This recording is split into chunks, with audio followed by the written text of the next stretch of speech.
ഈ ചൂടിൻ്റെ ദാഹവും ക്ഷീണവും എല്ലാം മാറ്റാവുന്ന നല്ലൊരു റിഫ്രഷിങ് ഡ്രിങ്കിൻ്റെ റെസിപ്പിയാണ് കേട്ടോ ഇന്ന് ഷെയർ ചെയ്യുന്നത്. ഇപ്പോൾ പുറത്തുനിന്ന് ഒക്കെ വരുമ്പോൾ ഇതൊരു ഗ്ലാസ് കുടിച്ചാൽ മതി, നമുക്ക് നല്ലൊരു റിഫ്രഷിങ് ഫീൽ തന്നെയായിരിക്കും. അപ്പോൾ ഇത് റെഡിയാക്കി എടുക്കാൻ വേണ്ടിയിട്ട് ആദ്യം തന്നെ ഞാൻ ഒരു പച്ചമാങ്ങയാണ് കേട്ടോ എടുത്തിട്ടുള്ളത്. ഒരു പച്ചമാങ്ങ നമുക്കൊന്ന് തൊലിയൊന്നും കളയാതെ ഇതുപോലെ ഒന്ന് അങ്ങ് മുറിച്ചെടുക്കാം. അപ്പോൾ ഇതുപോലെ ചെറുതായിട്ടൊന്ന് മുറിച്ചെടുത്തതിന് ശേഷം നമുക്ക് മിക്സിയുടെ ജാറിലേക്ക് ഇട്ട് കൊടുക്കാം. ഇത് മുഴുവനായിട്ട് ഇട്ടിട്ടില്ല കേട്ടോ, 2 ഗ്ലാസ് വെള്ളത്തിന് വേണ്ടിയിട്ടുള്ളത് മാത്രമേ എടുക്കുന്നുള്ളൂ. അപ്പോൾ മിക്സിയുടെ ജാറിലേക്ക് ഇട്ട് കൊടുത്തതിന് ശേഷം ഇതിലേക്ക് ഒരു 2-3 ചെറിയുള്ളിയും പിന്നെ ഒരു ചെറിയ കഷ്ണം ഇഞ്ചിയും പിന്നെ കാന്താരി മുളകാണ് കേട്ടോ ഞാൻ എടുത്തിട്ടുള്ളത്. കാന്താരി മുളക് ഒരു 3 എടുത്തിട്ടുണ്ട്. കാന്താരി മുളക് ഇല്ലെങ്കിൽ പച്ചമുളക് എടുത്താലും മതി, എരിവിന് അനുസരിച്ചിട്ടുള്ളത് എടുക്കാം കേട്ടോ.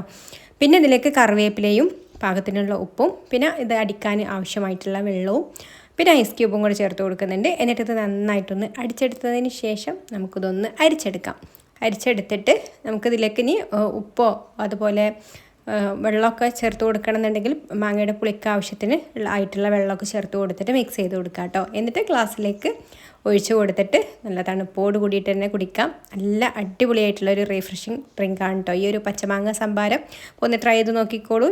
ഇഷ്ടമായിട്ടുണ്ടെങ്കിൽ ലൈക്ക് ചെയ്യാനും ഷെയർ ചെയ്യാനും കൂടുതൽ റെസിപ്പീസിനായിട്ട് ചാനലൊന്ന് സബ്സ്ക്രൈബ് ചെയ്യാനും മറക്കരുത്. അപ്പം ഇനി മറ്റൊരു നല്ല റെസിപ്പിയുമായിട്ട് അടുത്ത വീഡിയോയിൽ കാണാം. Thanks for watching.